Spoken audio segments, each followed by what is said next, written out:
Vamos falar de blues. Olá, eu sou o Buda Guedes e vou estar aqui a falar com a Ida Bang e o Patrick da Ida Bang and the Blue Tears, que estão a tocar no Festival Nova Arcada Braga Blues 2018, para quem estiver a ver isto em 2073. Vamos estar a falar de blues. Hello, Ida. Hi, Patrick. How are you? Hello. Welcome to my YouTube show. Yeah, nice. Who's Ida Bang? I'm Ida Bang. So you're not Patrick, okay. I'm less confused now. Yeah, I'm the singer of my band, Ida Bang and the Blue Tears. I'm 27 years old, from Stockholm, Sweden. But I'm also half Danish. My mother is Danish. A Viking girl. Yeah. Okay, and what's your blues top 5 song-wise? Song-wise? Yeah. Wow, I thought you were gonna ask artists, but song-wise, It doesn't have to be your definite top good, 5. Just good. the goal of the show is to try to engage people to the blues, to bring people to the blues. So by knowing your top 5, I'm doing a playlist on Spotify with the artists, with all the people I interview. So there's their choices, their 5 choices. There's over there. So it's kind of a playlist for people to get to know a lot more of the blues. So if you say 5 songs, hopefully different from all the people that have said it. The first thing that comes to mind is Bonnie Rait, because she's my hero, and probably her song "No Getting Over You." It's a very rootsy. Yeah, it's nice. And I also think of Big Mama Thornton, Hound Dog, since she's the original, not Elvis. Yeah. What else? Can you help me out, Patrick? I also like Tedeschi Trucks Band. I love Susan Tedeschi. I get it. Yeah. So Made Up Mind is one of their songs. That's awesome. One of those WOMAN stuff. Yeah, Etta James. Etta James. She has a song called Woman, WOMAN. That's awesome. And one more song I love. I love when you let blues modernize a bit. So I listen very much to a new band called Lake Street Dive. They're not typical blues band, but I like to say that blues is wider. So maybe one of their songs, like Just Ask, maybe. Okay, and there's Ida's top 5. And what is blues to you? It's very sensitive music, a genre that lets you play with music and show your emotions. It feels like everyone is saying this when they talk about blues, but I love that it's like a 3 chords songs. You can say that it's easy to play, but it's not. But I love that bones, that it's easy, like in the...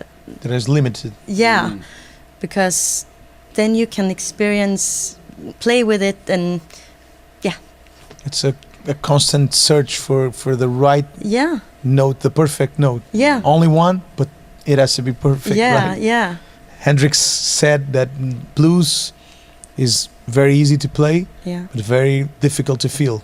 Yeah. And I think that's what you're saying. Like, I'm trying to. Everyone can play those 3 chords, but to make them sound like they're fresh and new. Yeah. To make them interesting. Yeah, to make them as if it is the first time you're hearing those 3 chords progression. I think it's the difficult part of the blues. It's but make it your own, right? Yeah, but since it's so limited, it also makes me feel free. Like I can do whatever I want. Because if there's chords and big arrangements everywhere, Yeah, you have to chase the chords. I get limited, Yeah. and like I have to keep up with everything that's happening. But Great point of view. yeah. I learn a thing. And do you remember your first contact with the blues? Your first time with the blues? No, because I grew up with it. My family and No, but the first memory you have of the my blues. first memory. The first conscious memory. I grew up with it, so it came with my my baby Okay. food. Like, yeah, so But why are your fathers? yeah, my your parents- father, yeah, and my mother too. My whole family. But they are musicians. No, they're not musicians, but they are music lovers. Okay. So it's always been a lot of loud music at home. So yeah, I remember when probably around 5, 6, 7, and my dad. It's Friday, and he comes home from work and like takes a beer and put on some blues music really loud, and you can just see he's like calming down. Oh, the weekend is coming. Yeah. So it has made me feel that this is something very, very comfortable and nice, and Great. So you were born in the blues. Yeah. In Sweden, Yeah. which is crazy. Well, it starts. So. Yeah. It's always you have reasons to have the blues. Yeah. You don't have sun, so you have to have the blues. Yeah, it's depressing weather most of the year. But I find that northern countries, so Sweden, Norway, Finland. Yeah. I was struggling with the English name for that country. So Sweden, Finland, and Norway, they have very great musicians. We have encountered a lot of bands playing festivals. Encountered a lot of bands from those countries, and they play really, really good. Do you think there's a special reason for that, or you're just more organized, and that reflects in music? I don't know, but I agree with you. There's a lot of good musicians. Even in other genres like metal, Yeah, there's exactly. great metal bands Exactly. from the north. Yeah, it's just I think the music scene is strong in the northern countries, and I don't know why, but we also have good schools, really good schools. Where Musical schools? Yeah, where you can study music at a high level. But also, like, I think in the 70s, I don't know what that came from the beginning, but in the 70s in Sweden, we had a wave of like Chicago blues people, and also from the In Denmark too. yeah. Muddy Waters has a lot of shows in Copenhagen. It's how we pronounce it, Copenhagen. Copenhagen, yeah, Copenhagen. Copenhagen. Copenhagen. Swedish. København. Yeah, In København. English. Yeah. Then I guess that's affected because they've been playing. Like there were bands coming out then, and just recently this guy called Sven Zetterberg died, and he was like, we saw him a few times, and he was an amazing guitar player, incredible singer, incredible harmonica player, And songwriter too. Yeah, so amazing. So He passed away way too early. way too early, and he started out in the end of the 60s, and it was, I guess it's like there's this, it's been bubbling all the time. There's always been a blues scene in at least Sweden since It's then. funny, that's a great thing, and that it's a great point of view of having you Swedish people here in the show, because I think blues has transcended all borders and all genres and all races, and Sweden is organizing the festival and bringing you here. I heard a lot of people commenting, a blues band from Sweden, and to me it was very normal. I didn't thought about it, but they asked me a lot of times that, so I was like, okay, so it's probably not expected, but I've heard a lot of northern great blues bands and funk bands. We played in Macau with a Finnish band. I'm trying to remember the name.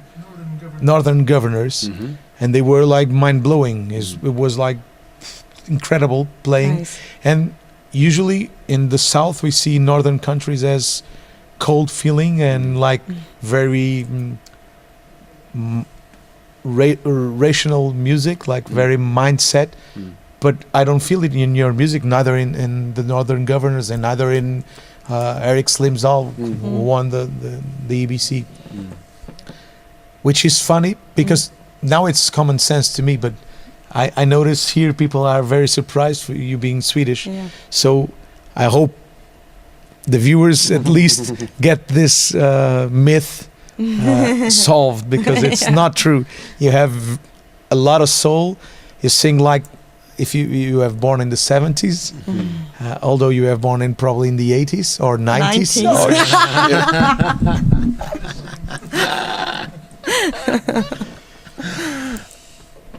Well, he's in the 80s. Yeah. Hey. There we go. Welcome. I'm feeling old. Me too. Well, In the 90s. I can't believe it. Well, I think it's the same in Sweden. Like, is there a blues band in Portugal? Yeah, and that's exactly the same. We feel the same thing. Yeah. Being Portuguese as you being Swedish, probably. Yeah.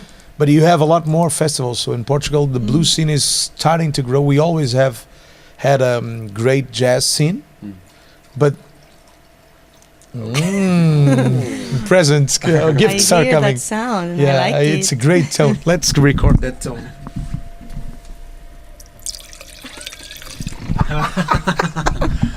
It's wine.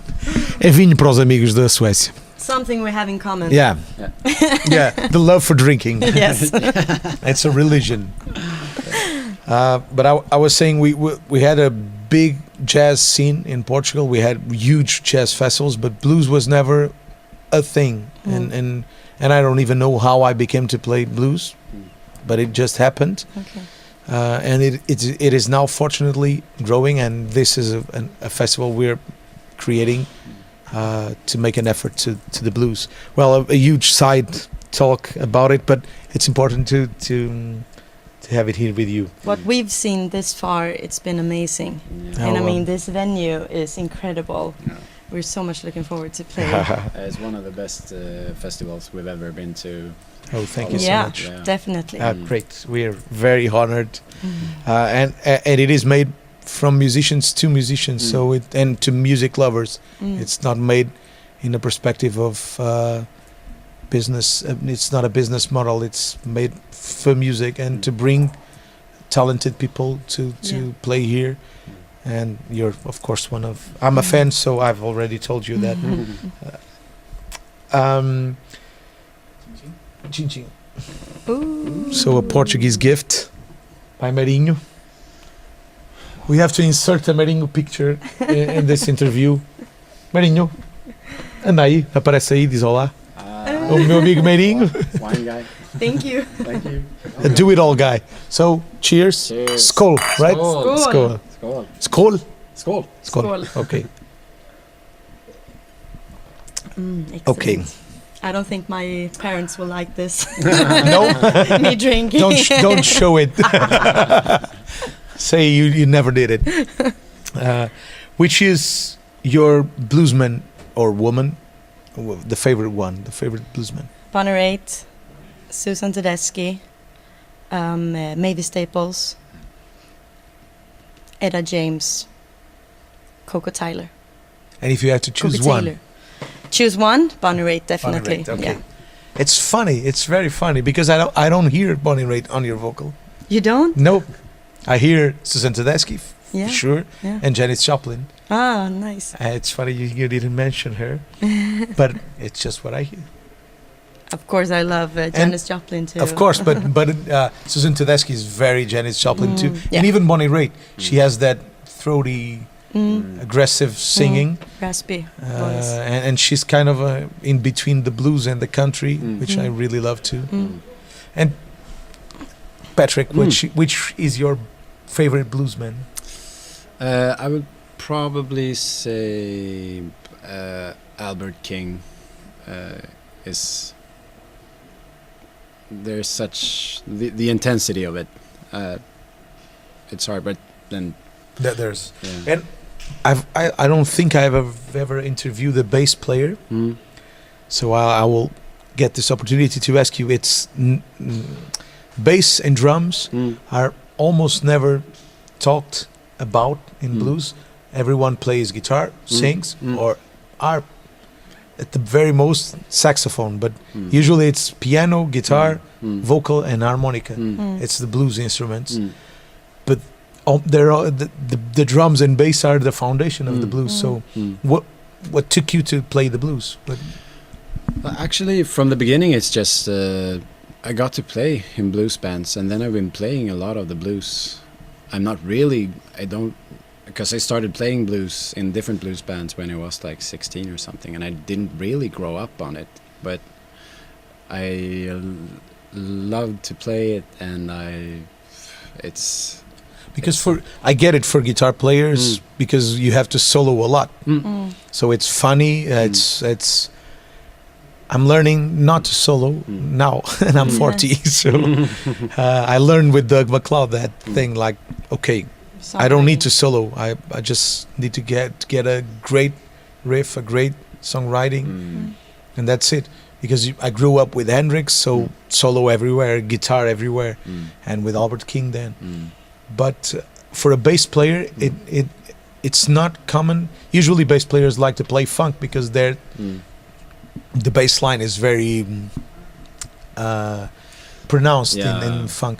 But I always find fascinating when I found a bass player that does his job very well, like you do, and it intrigues me. What led you to that? But it's just life. Yeah, it's life, but it's also like I play the blues for a very long time in different bands, and I'm very much still learning, and I'm evolving my playing style a lot during the years. Just during the 5 years that we've been playing together, my technique and how I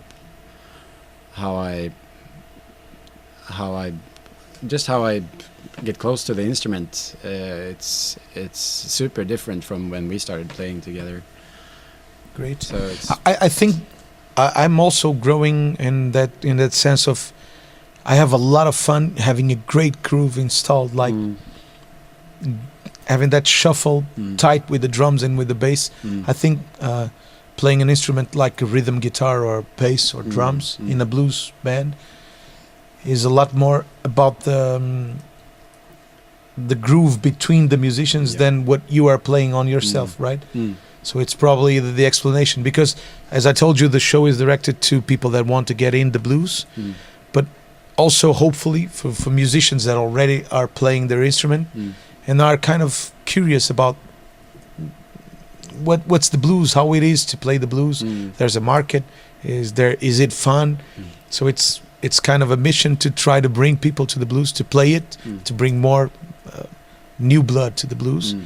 And that's always a thing that people think about solos and great screaming voices, but usually the groove, it's the secret, right? It's the foundation of a song. It's the when a song grooves, any singer can sing. Is it right? Sure. Do you think? Sure. It's like if you have the groove going, and then there's no limit to what can happen. When you play with that drummer that has a great shuffle, it's like, oh, I'm playing by my... The guitar plays itself, or the bass plays itself, because the drummer is... And it's really hard to have a great shuffle being played. So it seems easy, but it's really difficult. It's really like to be a drummer and play that hard shuffle, like really tight shuffle every night. It's demanding on your physics. It's really hard. So you told me your favorite bluesman, but you already told me Bonnie Rait. So the next question would be, and from the living, because everybody answers with a dead bluesman. So you already won. From the living, Patrick, which is your favorite bluesman? That's hard. We saw about the guy last year. That's the name that always comes up. He's dead, but the guy is already dead. But he's still alive. Yeah, that's it. That was so cool when we saw him. Because he was so still all the time. We met him at breakfast, and he was like, Yeah, he felt old backstage. He just backstage. He just sat in a reclining chair like this for 3-4 hours before the set, and then when he got up on stage, he was just. It was. He got out on stage like, hello, and took his guitar. And first number, he was like making love to the guitar and stuff. This so old man. This is the old man we met. Yeah, and then he went backstage again. That's incredible. How do you see the influence blues had in music since it appeared? Well, very, very, very big influence. The popular music, like all the modern music, comes from blues in some way. Yeah, and I love when you can hear blues in like these electric dance music, techno songs. Okay. Like Like Saint-Germain. we have Swedish, the Swedish Pride, Avicii. And he's Swedish. Yeah, he's Swedish. He was. Yeah, was. He passed away. Sad. But he has a song called Addicted to You that I really love. And it's like a dance song, really like this. But the singer, she's really singing blues. And I love it. And how they mix that, that techno music with the blues voice. I really love that. So every time that song comes on, I'm up dancing. Yeah, it's really cool when you can hear it through all types of music, and there's blues to be found everywhere. Because the funny thing, we were talking about it at lunch yesterday. I was interviewing here Pupo Davis, and the black people always say the blues is a black thing, and but what I found the most fascinating thing, first, the blues is only alive because of the British. They introduced the blues to the world. They reinvented the blues, and I'm talking about guys like Harry Clapton, Zeppelin, even Jimi Hendrix, who's black, half black, half gypsy. But even he, who was an American, he had his career in England, not in the US. Then he go back to US, but he got famous in England, not in the US. And all the bands, Deep Purple, all Stones, Beatles, of course. So what I think it's beautiful about the blues is that it transcends frontiers and nations and continents. It's a beautiful thing. I think it's non-race, non-nation, non-borders. It's music, and that's why you were here traveling, and why we travel all over, just because of the blues. So that's a very special thing that the blues has got to offer us and to offer to the people. And how do you see the blues scene in the 21st century? Being you a citizen born in the 21st century, because you were born in the 90s, it's like 21st century Almost already. You were thinking when you started thinking it was 21st century. How do you see the blues scene right now? Yeah. It's good. It's not huge, but there's so many people really loving music and working. How do you say? Alltså ideellt, liksom. Working just there are many like people When you out in the like in Sweden, out on the in all the small cities, people are working without pay just to arrange this club and volunteer. Volunteer. Okay. People are just. There's a lot of volunteer throughout Europe. What we've seen to do festivals. to do festivals and clubs and everything. They just do it because they love the blues music so much, and these are the people making places for us to go and play and helping us make it for a living, kind of. And so in that way, it's very, very strong and loyal The audience is so loyal, but it's not. You never hear it on radio, not in Sweden at least. So, Welcome. so I would say it is both strong and needs to be shown more. Kind of. That's the goal of this show. It's to Yeah. try to make that little difference, like what I can do to make to bring the blues more up front, and especially we hear a lot, and I'm not sure if you hear it a lot, because a thing that I love in your repertoire, in your concert, in your show, is that you have a modern approach to blues. I think the blues is storytelling, and it has to be your story. You cannot tell a story that doesn't belong to you. What I feel about your music is that you bring something new to the table. You bring your Swedish culture to the table, sounding like an American band, because you say your English is a lot more American, and you sound to me a lot more like the Southern American white bands like Allman Brothers and even Tedeschi and Trucks and Bonnie Rait, Janis, Joplin, the names we have already talked. But you sound fresh. You're doing something small, but that makes a difference. And that fascinates me, because the blues is that feeling. It's ever evolving. I have the discussion of what is traditional blues. This is blues, this is not blues. We have always this discussion, because I don't play traditional blues and I don't want to play traditional blues. It's not my thing. I'm not black. I'm not ignorant. I'm not an analphabet. I had another life, so I cannot sing about that reality, because it doesn't belong to me. And I always have the discussion. So Muddy Waters is not blues, because blues is Robert Johnson. It's acoustic. It's in the fields. So Muddy Waters is electric. He changed it. It's not blues anymore. It's not right. If you put it that way, I think it's pretty obvious. All the bluesmen I love innovated in something. Albert King, for example, bring the funk to the blues when he went to Stax and did all the funkier blues. Albert Collins bring. But why are we talking so much about, like, is this blues or not? Why is that such a strong opinion around people? Because you don't talk about that in other genres. Yeah, in like, jazz, is this for pop example, or not? or in jazz. Yeah, Jazz is super broad, and I think blues has the same exact thing. it's just It's different. evolving Yeah, it's just constantly. different sub-genres.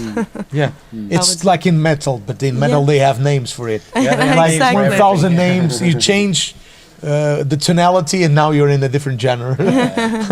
If you tune to open E, you're in one tonality. If you tune to C, now you're in a different genre. Then he's saying it's not the truth, but it is. It's like green metal, black metal. You change.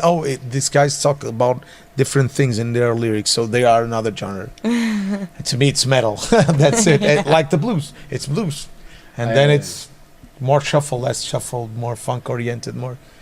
But I really love what you are doing to the Thank blues, you. and I think ourselves. Well, yourself. I'm now the old guy in here. Usually I'm the young guy.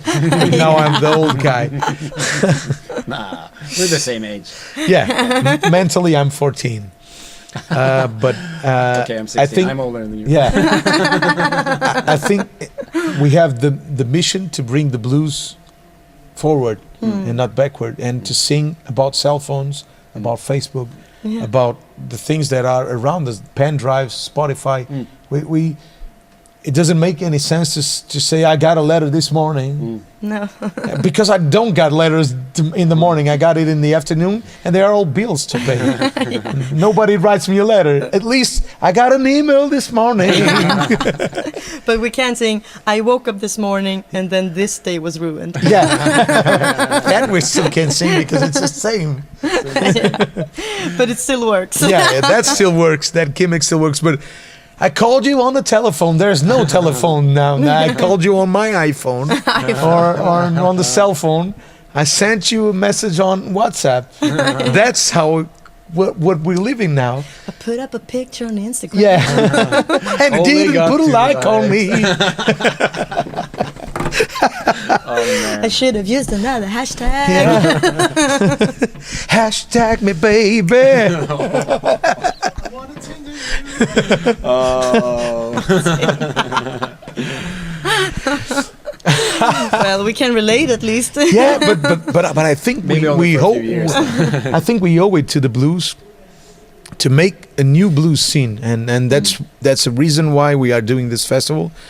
It's because we have a song called "I Do the Walk While I Do the Talk," and that's exactly about it. Because I encounter people, a lot of people that say, "Oh, you're so lucky. You're playing everywhere, and now you have so many guitars, or you have so many amps." And I always tell people, the guitars didn't show up at my house. They weren't the gift. I bought them all, so I bought them with money I earned playing and working. Yeah. So you need to put an effort into it to get it. Otherwise, you won't get it. No. Yeah. And sometimes you go to places that you have not a special fee, not great money, but that place has opened you doors, and you are always working and constantly searching for new opportunities.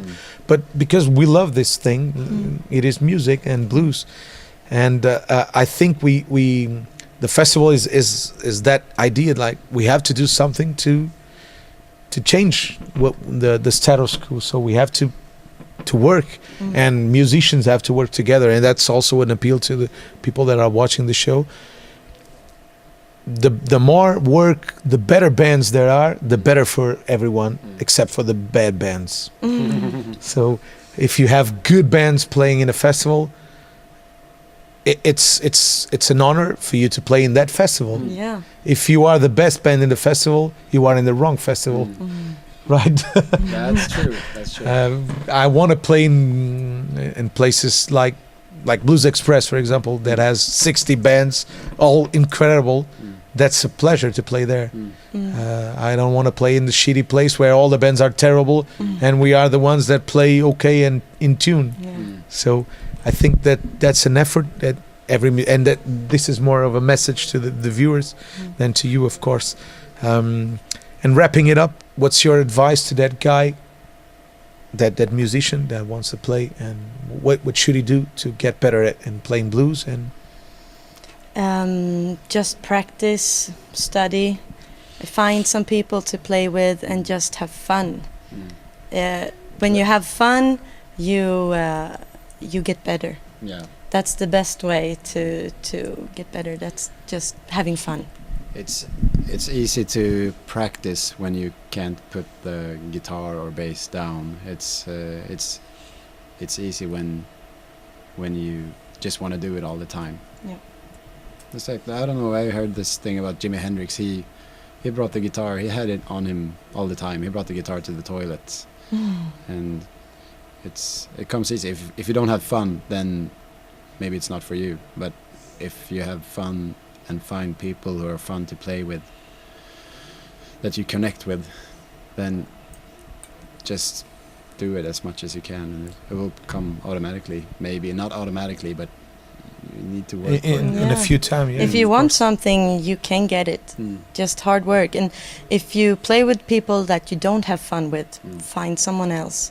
If you practice in a way that's not fun, practice in another way. Like mostly when I've practiced singing, it has been like putting on a Bonnie Rait record and sing along. It's not doing scales and that boring stuff. I have just been singing to all my favorite music and artists, and yeah, that's been my way of practicing. Yeah, that thing you said. I have a friend, Danny Del Toro. If you're watching, Danny, he always says, he's Spanish, and he says, "Yo no soy más listo que tú." It means I'm not smarter than you. If I do it, if I can do it, you can do it. So there's no one smarter than anyone. It just there's someone that put more hours into it and make a little more effort. But everything is attainable if you put your effort in it. Yeah. That's a great advice. And for a listener, the same advice, but for a listener, for someone that wants to listen to more blues, someone like your parents Yeah. that are interested in the blues but don't know where to start to listen to more, what would you advise? Come to this festival, for example. Braga Blues. Yeah, I love all these bands, but everyone is kind of American, and they usually don't come to Sweden. Never to Sweden, sometimes to other places in Europe, but never to Sweden. So I've put a lot of money in traveling. I've traveled to the States to see my favorite bands live, and I've put a lot of money and time to it, but it's so worth it. It's so worth it for me. And also, like, if you have a band or an artist that you really like, and check out which bands and artists they were inspired by, and you can find so much there. Most artists and musicians are nerds, and they've been crate digging for records and been doing their homework, so you can get stuff from people who perform themselves. Great. That's a Jimmy Page advice, you know? Like, always look for the guy that influenced the guy you love. Like, if you are a fan of Elvis, you probably should check Big Mama Thornton. Yeah, exactly. And all the guys before him. Well, that's a great advice. And then you will find out that Big Mama Thornton is better. Yeah. And that she had an idol too, because there's the Beatles story. They wanted to be Little Richard, like that, and they failed. Me too. And Rolling Stones wanted to be Muddy Waters, and they failed. Yeah. And they were the Stones. So it's incredible, because when you're searching for Santana says a lot. I always wanted to be B.B. King. That's what I was trying to play, but every time I played, the thing that came out is Carlos Santana. Yeah. So it's everyone has their own idols, and everyone has their own fears. I think a great advice is to look for your own personality and try to dig deeper and deeper to where it all started. And also, like, a lot of, like, find your own personality can also be like trying to imitate and failing. It can really be like that. Yeah. For me, at least, it's been a lot like that. Failing a lot, but getting to... Because we will be failing all the time. If you try to be Chuck Berry, you'll never be Chuck Berry. So you will fail, but probably as you fail, you will find something different. It's how Portuguese discovered the world, by failing. And they failed and they crashed into an island. Oh, here's an island. And that's it. Well, thank you so much for your interview, for this great moment. I'm really looking forward for your show tonight. And thank you for coming. Thank you, Thanks Buddha. very much. Foi a entrevista com a Ida Bang and the Blue Tears, Ida Bang and Patrick. One blue tear. One Blue Tear. Até à próxima. Obrigado por verem o episódio.